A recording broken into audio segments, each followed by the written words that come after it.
ঘরে তোমাদের সবাই স্বাগত। রোজগার মতো আজকেও একটা নতুন রেসিপি নিয়ে চলেছি বন্ধুরা। আজকে আমি বানাবো আম চিংড়ি, পাকা আম দিয়ে চিংড়ি মাছের ভাপা। দেখুন বন্ধুরা, তার জন্য এখানে আমি সাদা সর্ষে নিয়েছি, কালো সর্ষে নিয়েছি আর চীনা বাদাম নিয়েছি। একটা পেস্ট বানিয়ে নেব। এই একটা মিক্সির জার নিয়েছি, তার মধ্যে দিয়ে দিলাম দুটো কাঁচা লঙ্কা, দিলাম একটু আদার টুকরো দিলাম, আর এখানে ধনে জিরে আর মৌরি নিয়েছি, এটাকে এর মধ্যে দিয়ে দিলাম। দিয়ে আর এখানে এই পাকা আম কেটে নিয়েছি, এটাও এর মধ্যে দিয়ে আমি একটা সুন্দর পেস্ট বানিয়ে নিয়ে আবার আমি ফিরে আসছি।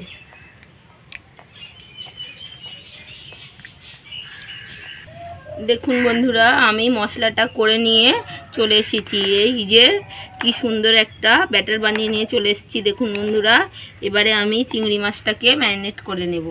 তার জন্যে অল্প সামান্য লবণ দিয়ে দিলাম, আর একটু হলুদ গুঁড়ো, লঙ্কার গুঁড়ো নিয়েছি, এটাকে দিয়ে দিলাম।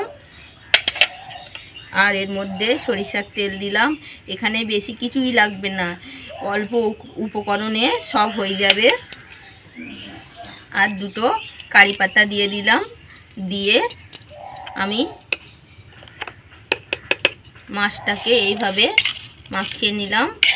নিয়ে যে আমি আম দিয়ে যে মশলাটা বানিয়েছি এর মধ্যে মিশিয়ে দিলাম। দিয়ে আমি একসাথে ভালোভাবে মাখিয়ে নেব। দেখুন বন্ধুরা, এইভাবে অল্প সময়ের মধ্যে অল্প উপকরণ নিয়ে এইভাবে বাড়িতে একবার আম চিংড়ি ভাপা করে খেয়ে দেখবেন, খুব সুন্দর লাগবে। এখানে আর কিছুই লাগবে না আমার। এবারে আমি একটা টিফিন কৌটো নিয়েছি, এর মধ্যে সব ভরে দেব। দেখুন বন্ধুরা, এইভাবে আমি ভরে দেব।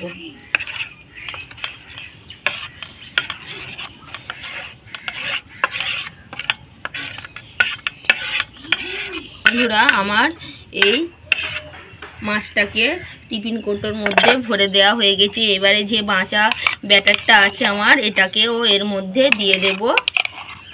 এখানে পাকা আম নিয়েছি, তার জন্য আমি চিনি দিলাম না, তোমরা চাইলে সামান্য চিনি দিতেই পারো। দেখুন না, এইভাবে বাড়িতে বানিয়ে একবার খেয়ে কেমন লাগে এই আম চিংড়ি। খুব পাকা আমও নয় আর খুব কাঁচাও নয়, একটু ডাঁসা টাইপের আম নিয়ে এইভাবে বানিয়ে খেয়ে দেখবেন। এর মধ্যে এবার আমি একটু সরিষার তেল দিয়ে দিলাম। দিয়ে টিফিন কৌটোর মুখটাকে আটকে দিয়ে আমি ভাপাতে দিয়ে দেব। দেখুন বন্ধুরা, এইভাবে আমি এবার ভাপাতে দিয়ে দেব।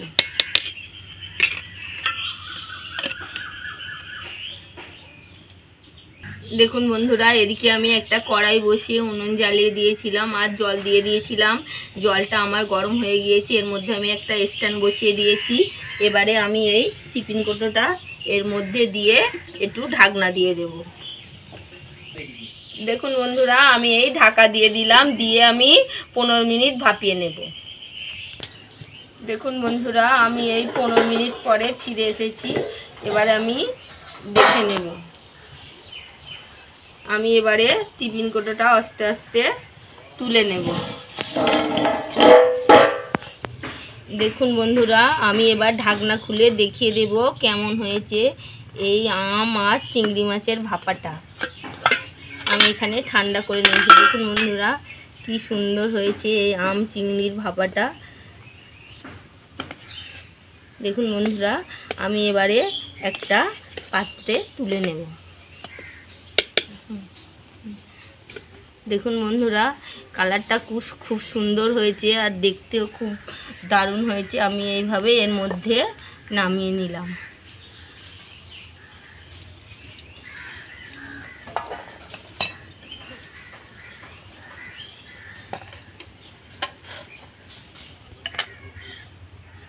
দেখুন বন্ধুরা, আমার এই চিংড়ি আর আমের এই রেসিপিটা যদি ভালো লাগে, লাইক করো, শেয়ার করো, কমেন্ট করো, আমার পাশে থেকো। আর বাড়িতে একবার হলেও বানিয়ে খেয়ে দেখবেন বন্ধুরা, খুব সুন্দর লাগবে।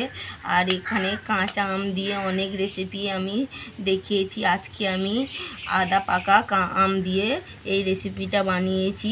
এটা গরম ভাতের সাথে খুব সুন্দর লাগবে। এই ভিডিওটা যদি ভালো লাগে লাইক করো, শেয়ার করো, কমেন্ট করো, আমার পাশে থেকো। আর মিসকার চ্যানেলে যদি নতুন বন্ধু হয়ে থাকো তাহলে মিসকার রান্নাঘরে সাবস্ক্রাইবটা করে দিও। সবাই ভালো থেকো।